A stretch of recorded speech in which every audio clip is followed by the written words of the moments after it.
Olá, Marciano, olá para todos. Na nossa primeira reportagem do quadro Intercâmbio, vamos conhecer a história de dois jovens de classe média. Tanto o Tiago quanto o Julimar sofreram um grave acidente na ES 080, rodovia que corta as duas cidades capixabas, Barra de São Francisco e Ecoporanga. Eu fui conferir a história dos dois, que mostra que é preciso lutar até o último minuto. O dia do acidente eu não lembro nada. Eu lembro vagamente algumas coisas aqui em casa, mas nada que eu me lembre do acidente. Não lembro de que aconteceu. No dia que o meu sogro foi visitar, ele perguntou quantos por cento que ele tinha de chances. O médico não deu nem 1%. Aí vinha uma outra moto, aí para mim passar por essa moto, eu baixei meu farol, terminei de fazer a curva, passei pela moto, e quando eu aumentei o farol, me destampei de frente com a carreta, parada no meio da estrada. Várias vezes eu acordei na UTI assim, com o aparelho apitando, que eu não estava conseguindo respirar. Sorte ou milagre?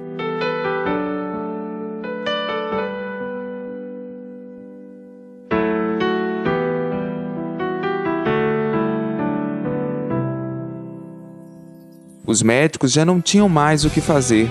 O estado de saúde de Julimar era grave. O acidente na noite daquela segunda, 21 de fevereiro de 2011, mudaria sua vida para sempre. Como foi para você acordar e ver que você estava na cama de um hospital? Olha, quando eu acordei, dizem, porque eu não me lembro, eu perguntei aonde eu estava, por que eu estava lá. Aí já foge da mente algumas coisas. O que falaram para você quando você acordou e perguntou onde eu estou? O que eles responderam? Eles falaram que eu tinha sofrido um acidente. E nem assim você lembrou de nada? Não. Para mim eu estava próximo de casa. Não sabia onde eu estava. Foi aqui neste trecho da rodovia que tudo aconteceu. Segundo Graziella, o esposo e os colegas, também vendedores, voltavam para casa depois de mais um dia de trabalho. Só que aquela noite foi a última vez que Julimar fez este percurso a trabalho. Estava sentada do lado de fora de casa, conversando com meu sogro, tentando ligar em nada. Aí foi quando eu consegui ligar para o colega dele, quando eles me disseram que eles tinham sofrido um acidente. E chegando no hospital, a gente achou que era uma coisa simples, foi quando a gente viu que era uma coisa mais séria.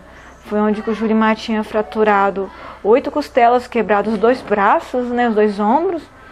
E ele tinha sofrido hemorragia interna e um edema cerebral. Daí começou todo, vamos dizer, o sofrimento, né?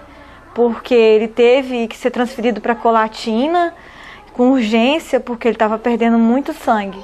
Aí foi quando que nós, depois de muita luta, a gente conseguiu a transferência para a UTI de Colatina. Na terça-feira, que foi a primeira visita que eu tinha feito a ele, o médico disse que estava tudo bem, que ele estava tranquilo, mas ele estava ainda muito agitado quando a gente chegava lá para ver ele. E quando foi mais à noite, ele teve a primeira reação mais forte, foi quando que ele deu uma diminuição de pressão. Aí foi quando foram ver que ele estava tendo hemorragia. Teve que ser levado direto para a sala de cirurgia, né? Lá dentro ele teve que ser operado. Na sala de cirurgia ele teve uma parada cardíaca de mais ou menos 20 minutos. Pelo fato dele ter perdido muito sangue e de ter dado essa parada cardíaca, ele ficou em coma, naquele coma induzido, né?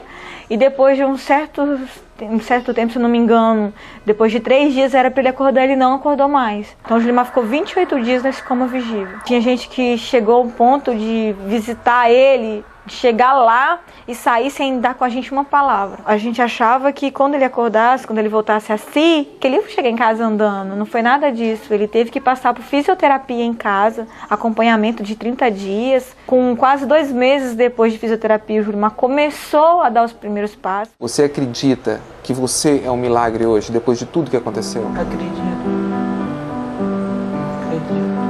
Muito. Porque até o médico falou, se eu não fosse tantas orações que teve. A única informação que a família de Julimar tem sobre o acidente é que ele acabou caindo depois de passar por um buraco na pista. Em seguida, os colegas de trabalho que vinham mais atrás não conseguiram parar a tempo e foram caindo um sobre o outro.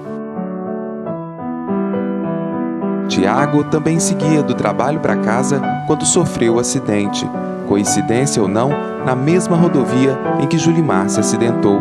Já era noite e, ao fazer essa curva, ele se chocou na traseira de uma carreta, que, segundo ele, estava parada na pista sem qualquer sinalização. Por volta de umas 8h20, 8h30, das 20h30 às 20h30 da noite.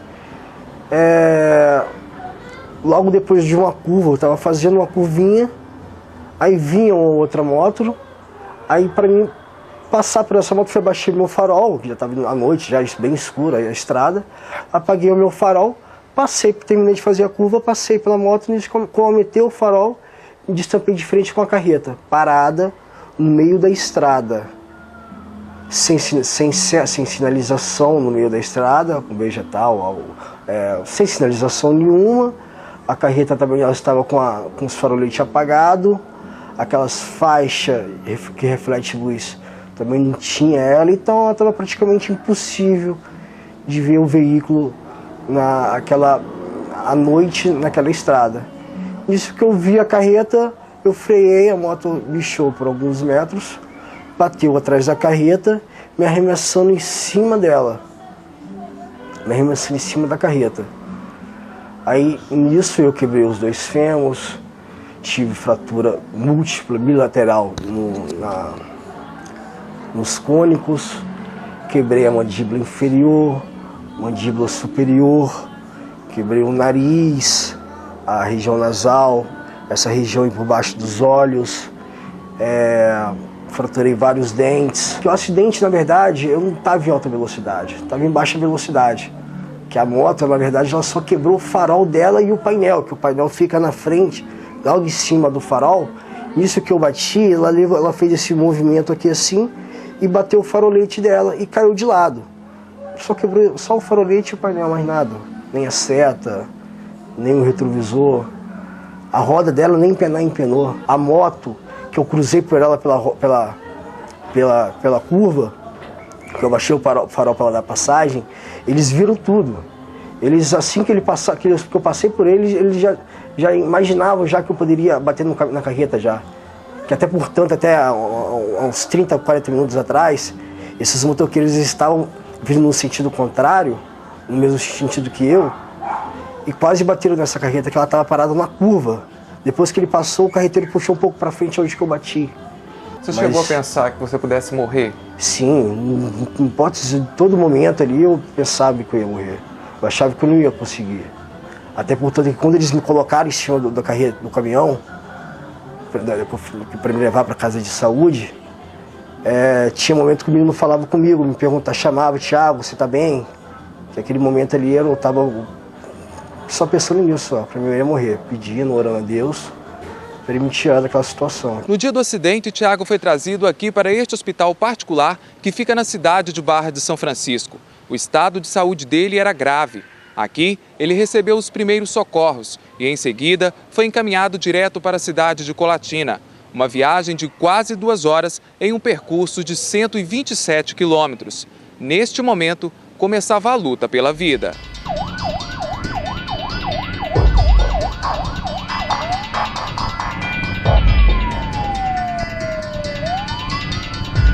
Por quanto tempo você ficou aqui na Casa de Saúde em Barra de São Francisco? Na Casa de Saúde eu fiquei poucas horas ali.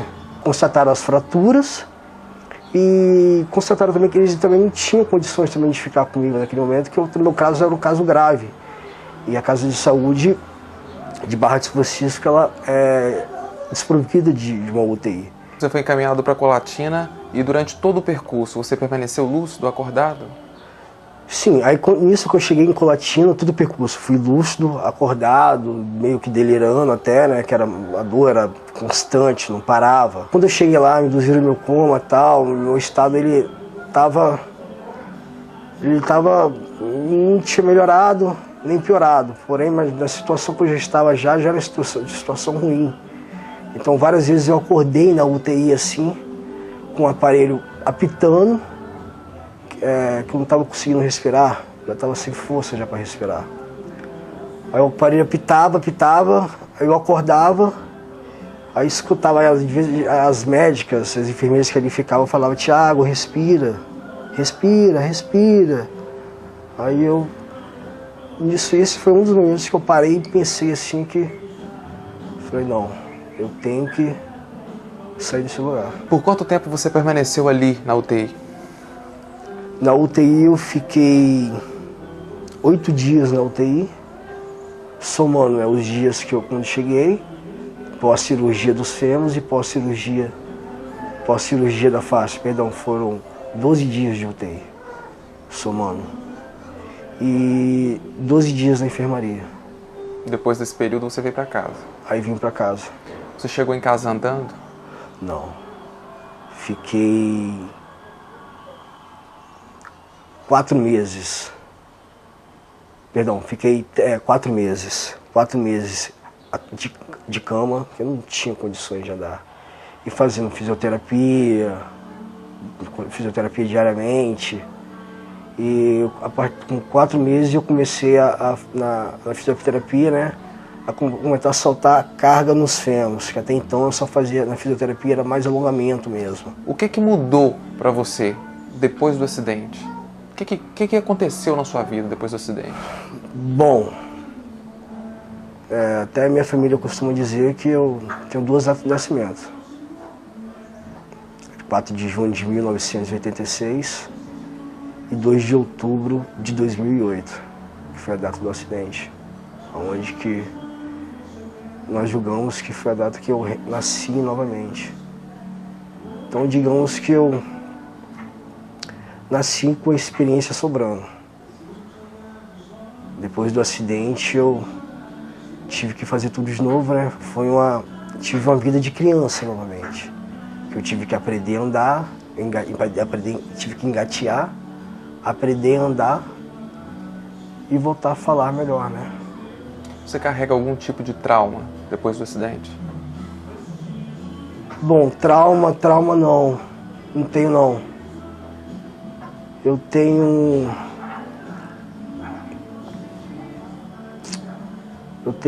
quer ver?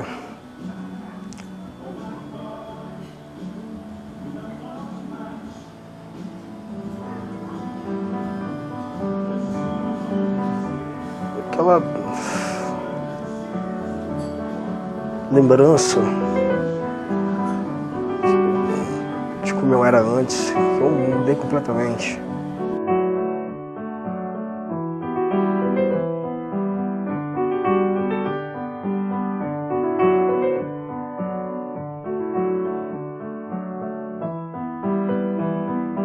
O que representou sua família para você durante o período de hospital?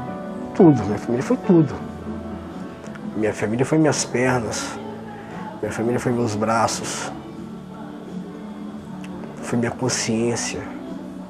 Se não fosse ela, eu não saberia, não tinha o que pensar. Religião. O que mudou depois do acidente? Participar mais. Que até então eu nem era batizado. Se eu fiz curso na igreja e tal, batizei, tem que ter fé. Muita fé, sonhar bastante, sonhar muito e fazer os sonhos tornar realidade. Foi difícil, não vou negar pra ninguém. Você vê uma pessoa que você ama, que você gosta naquela situação. Mas mais do que tudo a gente saber que se a gente tiver fé, e fé em Deus e acreditar somente nele, tudo a gente consegue. E hoje ele está aqui, mostrando que se você tiver fé em Deus e acreditar, tudo pode acontecer na vida da gente. E é somente esperar em Deus, e ter paciência, mais que tudo paciência, esperar que o nosso tempo não é o nosso tempo, e sim o tempo de Deus.